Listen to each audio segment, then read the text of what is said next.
Hello, everybody, and welcome back to this week's Wedding Tip Wednesday. This week, we are going to be answering the questions that you have very kindly sent in to me. So thank you so much. I love receiving your questions. And once a month on Wedding Tip Wednesday, we are going to be answering them. So I am going to start. So I have a lovely girl called Emma who is asking me, Jenny, what is the best thing to do to get ready at home or book a hotel other venue to get ready at? So it's a church wedding. Look, there's a few different ways of looking at this. A lot of people like to get ready at home where they grew up, surrounded by their family members, their parents, their family home.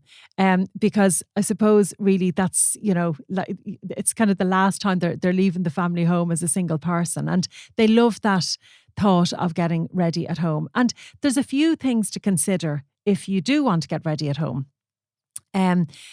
Is there enough space for everybody to get ready in your family home? I have been to all sorts of different shapes and sizes when it comes to houses, and tiny kitchens and huge big kitchens. And you have to also think about kind of how many people are going to be getting ready. Where are you going to put the hair and the makeup people? Where are you going to be getting into your wedding dress? And when you answer all of those questions, I think that is the answer to your question. Is it okay to get ready at home? Getting ready in a hotel or a venue, most of the time, my bride or my couple, if they're getting ready in a hotel or a wedding venue, they're getting, that's where they're having their sort of reception then later on. So it does make sense for them to be getting ready at that venue. Would I recommend that you book a particular venue to get ready in?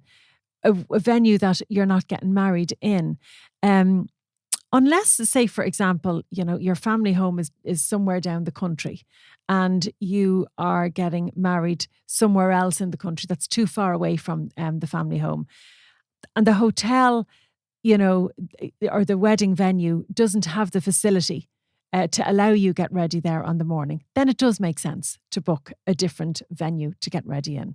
So I suppose, Emma, I know that's kind of a long, windy, windy way of answering your question. You need to decide what's best for you.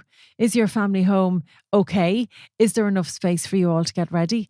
And would you like to be getting ready there on the morning? Would you like to have those memories of getting ready in your family home? Or would you prefer to book a wedding venue? That is really the answer to my question. Thank you, Emma. So I have Katie. Flowers, Jenny. Have no idea at all. Any tips on where to start and what I need for other family members? So look, Katie, I always speak to my couples and tell them to consider their budget before they start thinking about anything to do with the wedding, really. Even where you're going to have your wedding. Start thinking about your budget. So what is your budget? And have you decided, well, I've got €1,000 put by for flowers. I've got €700. Have I got $5,000 set aside for flowers? So typically the flowers that you will need are bouquets for you, the bride, and for your bridesmaids, and buttonholes for the men. So buttonhole goes over on the left-hand side on a man. So it's a little... just a flower, really, that goes onto their lapel. On the left-hand side, by the way, the flowers for the men go on the left-hand side and the flowers for the women go on the right-hand side. So let's just be clear about that. And I always sort of joke on a wedding day and go, the flowers for the women go on the right because we're always right. Anyway, sorry, Katie, just to get back. So bouquet for you, bouquets for the girls, flowers for the boys. So who do you need to put flowers on? So you need to put a flower on your groom. If your daddy is around, he'll need a flower. And father of the groom, if he's around, will need a flower. And any of the groomsmen, so the best men and the groomsmen, they all need flowers on the wedding day.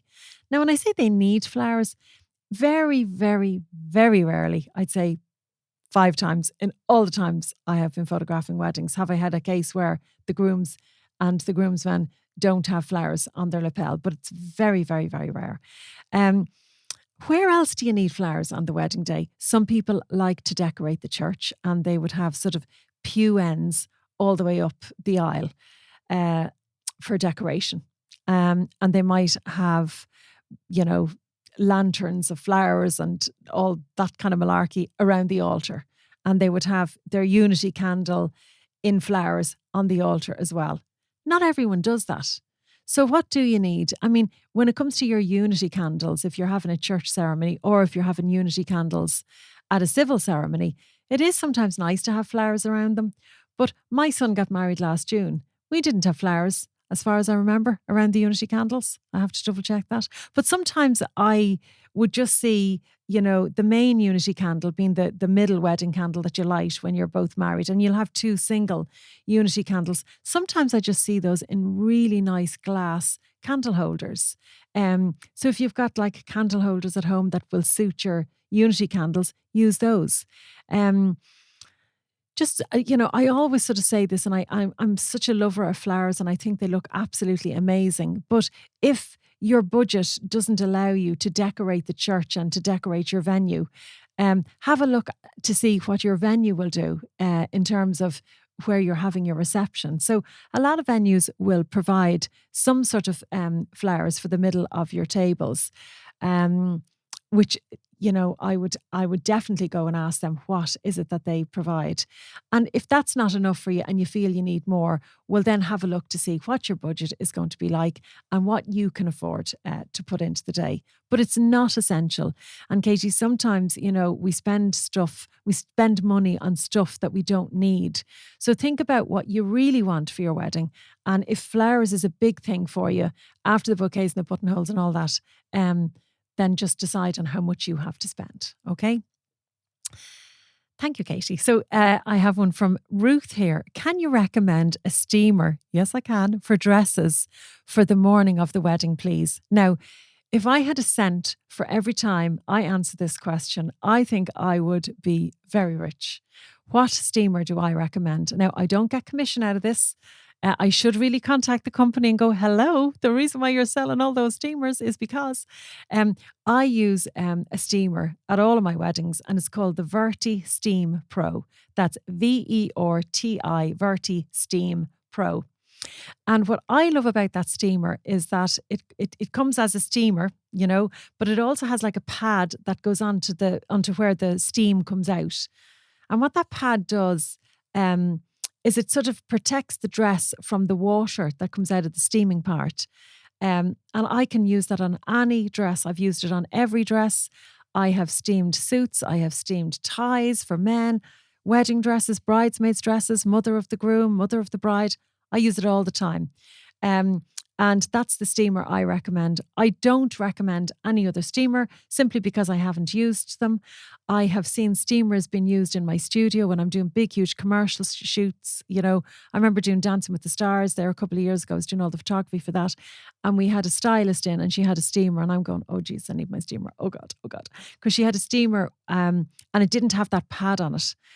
And there was water coming out onto the dresses that she was steaming. And those dresses that she was steaming were probably borrowed from a supplier that would have had to go back after the shoot. So that's the steamer I recommend. So I hope that's okay with you, Ruth. And for all of those people that have asked me what steamer I use, the Verti Steam Pro. So thanks, Ruth. So Katrina is asking me here, Jenny, I have 3 months to go. Panic is setting in. What should I be doing? So you're getting married in 3 months. What should you be doing? I'm sure you've all of the big things picked at this stage, like obviously your venue and your venue for your ceremony, your photographer, your videographer, your band for later on.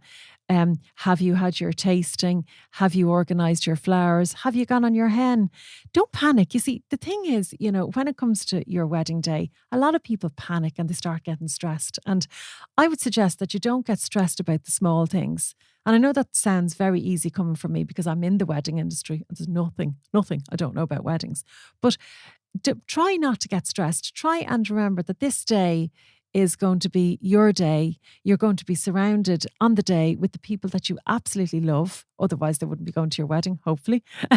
And they're going to be so happy for you. So you've organised a day, the venue, they've organised their accommodation, and they're going to have the best day ever. So, you know, bear in mind all of the big things and the bits that I've just spoken about. If they're all organised, you're pretty much there.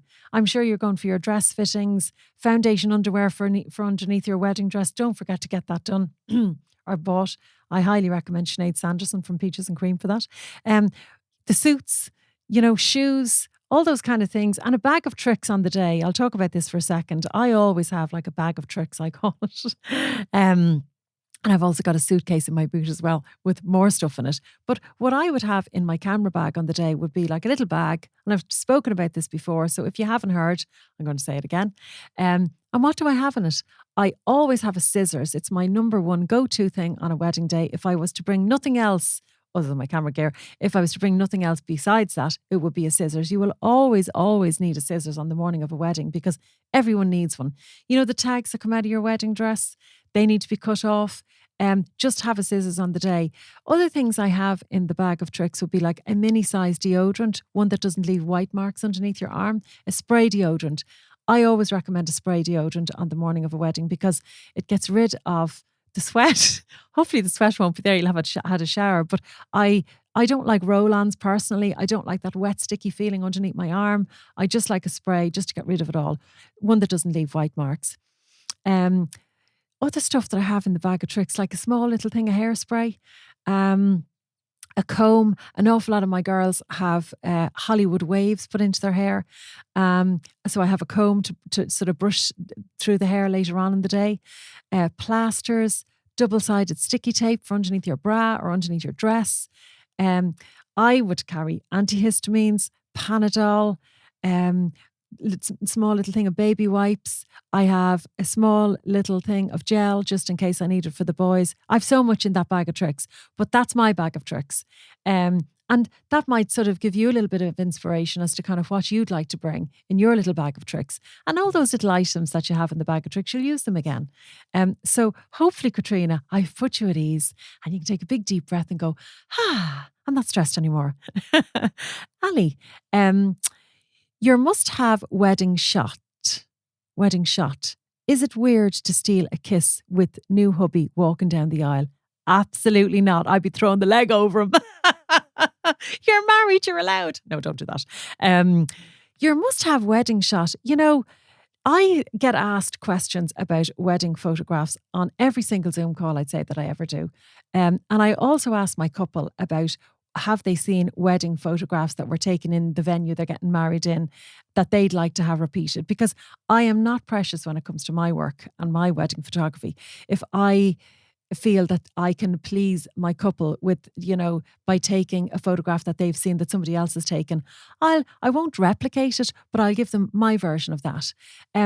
So a must-have wedding shot, like there's loads of different elements that happen on the day, little moments that naturally unfold. And I would be sort of saying, say that to your photographer, get them to zoom into the moments that are naturally unfolding. They're the best ones. But if daddy is around on the morning of a wedding, I'm not sure he is. My daddy wasn't. It was very sad. He died when we were very young. So it is nice when dad's there. It is lovely for your dad to see you for the first time in your wedding dress. And I call myself a sniper on the morning of a wedding because I like to just stand back. Now I organise it. I have my bride in her wedding dress and I get dad to walk into the room. I love it when he's walking into the room because I have my bride with her back to me and I have her in my focus. Well, not in my focus, but she's to the left or to the right of the photo. And my attention is totally on daddy's expression because he has not seen her in her wedding dress before. And this moment is absolutely gold. I could actually fill an encyclopedia, a book of images and beautiful moments that happen between a dad and his daughter on the morning of a wedding. But like I said, if he's not there, like my dad wasn't, it could be your mum seeing you in your wedding dress for the first time. It could be the bridesmaids seeing you in your wedding dress for the first time. But there's loads of other lovely moments that just are going to naturally happen. Like you're going to walk up the aisle and your other half is going to be at the top of the aisle waiting for you to arrive. I love when I am getting that shot. And I always speak to my couple beforehand and just talk to them about this because some grooms like to look down the aisle for the entire time that the bride is walking up. And I would always say that that's fine, right? But all I'm going to get now is the back of your head. And I'm sure the back of your head is nice, but that's all I'm going to get is the back of your head. And all I'm getting now is the bride's reaction. So what I do like to do is kind of focus on the person standing up at the top of the aisle. And so the bride would be walking up the aisle, and I'm focusing on them, and then I'll tell them to turn around. I'll just go, turn around. And then I'm focused on the bride, or, I'm focused on him first or her first, whoever's standing at the top of the aisle, and then get them to turn around. And then I'm focused on whoever it is walking up the aisle, and generally the bride. And that way I'm sort of getting the best of both worlds. You're both getting to see each other's expression, and then you get the reveal. That's lovely too. The ceremony will happen the way it's meant to happen, and your photographer will again kind of capture everything that's going on. Walking back down the aisle, shots of you walking back down the aisle. Do you know what drives me mad? When I have a videographer who just walks backwards as the couple are walking down the aisle, and he's like, he or she is, 3 feet away from them. And I sort of feel that's a little bit intrusive. Sorry, videographers, but I do feel that that's a bit intrusive, because what I like to do is document that moment. But I feel there's nothing wrong with documenting that moment. If you run, I'll obviously get them just before they step down off the aisle, but I'll run down to the end of the room or the end of the aisle, the end of the church, wherever I am, and I'll zoom up with my lens, and I'll capture those moments naturally unfolding, because you're looking left and you're looking right and you're waving at people who are there. And those moments are lovely to be had if they're captured naturally. When you walk out of the church or out of the ceremony, there's a lovely shot of the two of you. And I would always say, when it comes to photographs, so let's just go on about photographs for a few minutes here. Sure, you're talking to a photographer here, so why not? When it comes to family photographs, bridal party photographs, and your couple shots, there are lots of different things to think about. I would, if I have a couple who are interested in booking me for their wedding, 9 times out of 10, they would say to me, oh, we love all that kind of stuff that just kind of happens, and we don't want to be posing for the day, and we want time at our drinks reception. And I get all of this list of stuff that they want, or that they think they want. They know they want, but then I talk to them about how realistic all of that is. So when it comes to family photographs, I would say, okay, so you don't want to pose at all. That's no problem. Do you want to photograph with your mum on the day? Oh, yeah. Oh, God, definitely. Oh, yeah, okay. And your dad, do you want to photograph your dad? Oh, God, yeah, definitely. Into the camera. No problem. Yeah, no problem.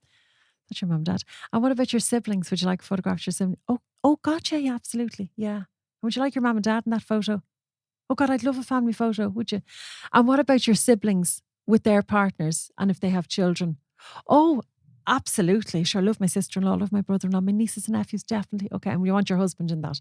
So how many photographs is that posed into the camera now? And the same for the groom side. Okay. What about the bridal party? Would you like a photograph with the bridesmaids? Oh, absolutely. There's another pose. And what about them individually? Oh, that'd be lovely, because it'd be nice to give them that as a birthday present afterwards, or for Christmas or whatever. Yeah. Okay. And what about the entire bridal party? So here we are posing.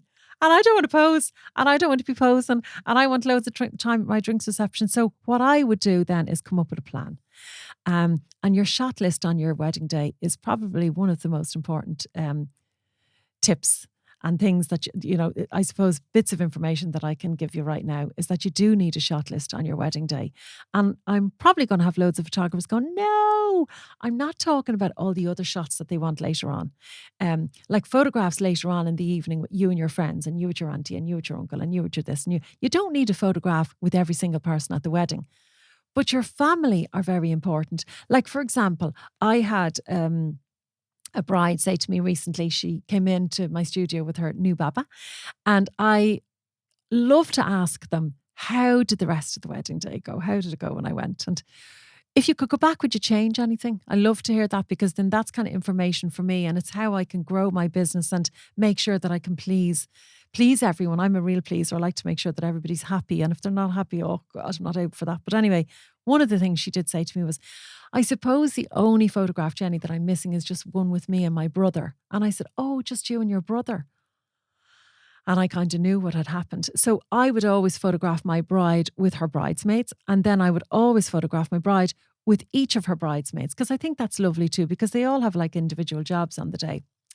So her sisters were her bridesmaids on the wedding day. And that's why I would have photographed her individually with the girls. So I didn't get an individual photograph of her with her brother, because I wouldn't normally do that. I would normally get the couple, like say the bride, the groom, I'd normally get them individually with their own siblings together as a group. But I just didn't get that one with her and her brother. So if there are photographs like that you want, you need to tell your photographer.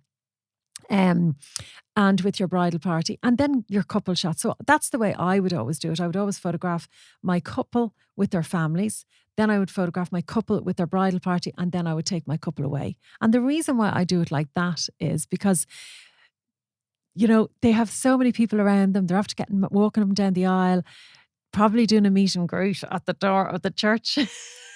I get slagged about that all the time. And then they go back to the venue and they have their family and their bridal party. And it's so lovely then to take them away for half an hour, maybe 40 minutes just on their own, to be together, to get some lovely photographs. And they're feeling so romantic. And this is the first opportunity that they get to give each other a hug, put the flowers down, get close, and we just have so much fun getting those couple shots. So that's the way I do it. And it really has never failed me. The only time I would sort of photograph the family last would be if I'm doing a winter wedding, or it's lashing rain outside, or if the elements are against me. So say, for example, in December, our son James is marrying the gorgeous Shauna next December, next year, 2024. And I will be absolutely, I have a lovely photographer doing their wedding, but I will also be giving them ideas as to sort of, when to do the photographs, where to do the photographs. The photographer will be as well. But there's lots of different things to consider. And that is that it gets dark at that time of year very, very early. And if you've got rain on a December day, it's going to make the day look darker earlier. So there's lots of things to consider when you're having your photographs taken. But time is the number one thing you've got to consider. I mean, I would always say to my couples on a wedding day, if I could press pause on the day, I would love to, but I can't. So we have to be really strict with the time in advance. So we have to make a time plan for everything. Make sure you're on time walking up the aisle. If you're going to do a meet and greet, make sure you have time to do that. Get back to the wedding venue and make sure that everybody knows where to be for those photographs. Because if you get back to the wedding venue and your families start to check in and they go missing, they're sort of delaying things. Now with me, if that happens, I go, right, next we'll move on to the bridal party. So I don't kind of hang around waiting for people to arrive. And in most cases, when you don't see the bride and groom until they're announced into the room that evening for the meal, that's why. It's because the photographs took so long, somebody went missing, and things were delayed because people weren't where they should be. So have a plan for your photographs. Know who you want in the photographs. Come up with a time plan and make sure it all works, and make sure people know where they need to be for their photos. So I hope that has answered your question. I've gone a big, long, windy, windy way about answering it, but hopefully that has answered. Hey, Jenny, and this is from Lauren. Would you recommend doing the speeches in the drinks reception? Now, I had the fabulous Tig, who I absolutely love, from Tankardstown House in here a number of weeks ago with me, and we spoke about speeches in length. And he told me beforehand, don't keep going on about speeches and asking me about them, because I think they should be after the dinner. And absolutely, I completely understood where he was coming from. From the hotel's point of view, from the wedding venue's point of view, it does really work for them if you have your speeches at the very end of the meal. However, I also understand that it's not easy for people to get up and speak in public. And I have had people absolutely ruin the wedding day with the fact that they're totally stressed and they're worried sick about standing up there and giving a speech. And then they have to go in, they have to sit into a room and they have to wait until all the meal is over, and then they have to stand up in front of everybody and speak. So do I think they can be done in the drinks reception? 150 million %. Yes. Now, the hotel may come back to you and say, but we're still ringing the bell at 5:30. So if you want to have your drinks at the drinks reception, you need to start those speeches at about 5:00, because they do take about 30 minutes. Now, very, very, very seldom do I come across speeches where they're only on for 10 minutes, and that's like 2 minutes each. So generally, who speaks at a wedding, and I get asked this all the time, who has to speak? So generally, you would have the father of the bride, the father of the groom, the best man and the groom, and the bride if she wants to speak. Now, so there are 5 people. Now, a lot of the time the bride doesn't get up to speak. I spoke at my wedding. I think you should absolutely get up and say a few words. Why wouldn't you? You're getting married. But if you don't want to, I understand that too. And then if the father of the groom is too nervous, I've often seen a brother getting up and speaking for him. And that's lovely too. And people in the room understand that if he doesn't want to get up, they know him. They know your dad. They know that, he's not one of these people who likes to get up and talk in front of like 150 people. So they're the people who speak. So yes, it's absolutely okay to do your speeches at your drinks reception. So there you go. So hopefully that answered your question. Let me see. Can you recommend steamer? 3 months to go. Oh yeah, sorry. Somebody else asked me here. Emma. Hello, Emma.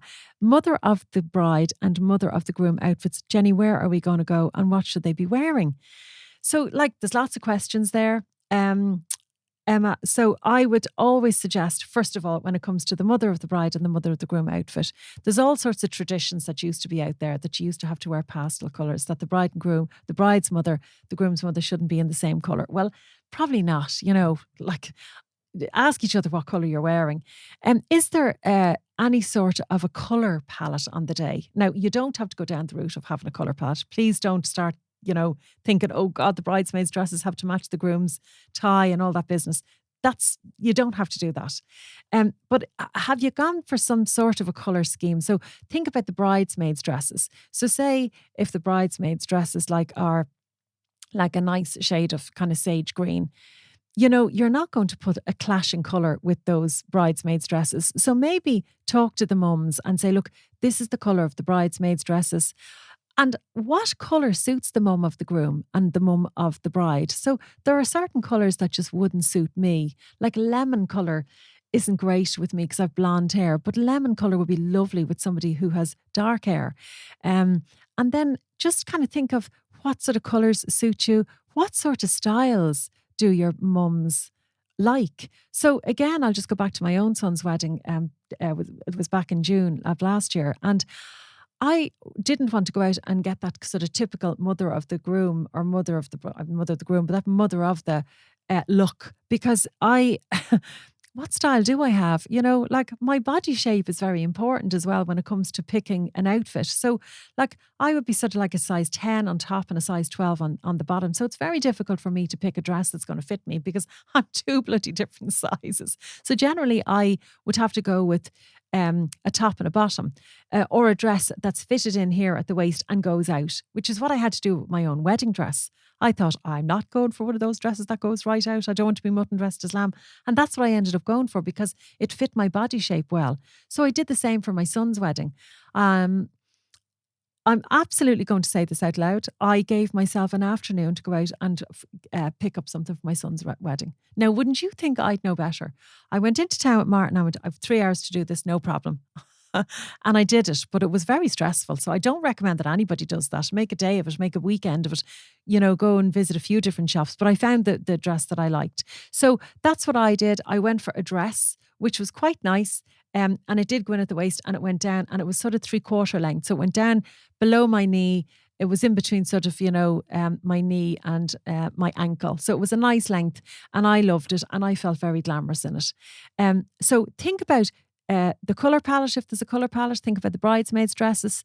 Think about what colour suits the mum of the groom and the mum of the bride. And also think about what colours suit them as well. So, and where to go. There's lots of different places that you can go for mother of the bride and mother of the groom outfits.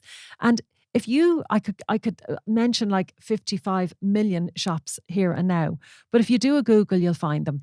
I might just bring in somebody who is an expert on mother of the bride and mother of the groom outfits shortly on one of my podcasts. But for now, I would just say, put it into Google.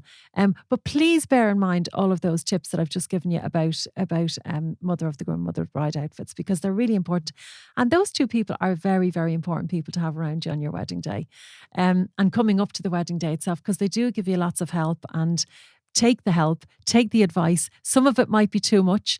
I do have a little message here asking me about mother-in-law being a bit of a pain in the ass and how do I get around it. Now, can I just be really straight here? And maybe that person is a pain in the ass and she's the mother of the groom. I hear this a bit. Not a lot, but I do hear it a bit. And I would ask you girls to stop and think.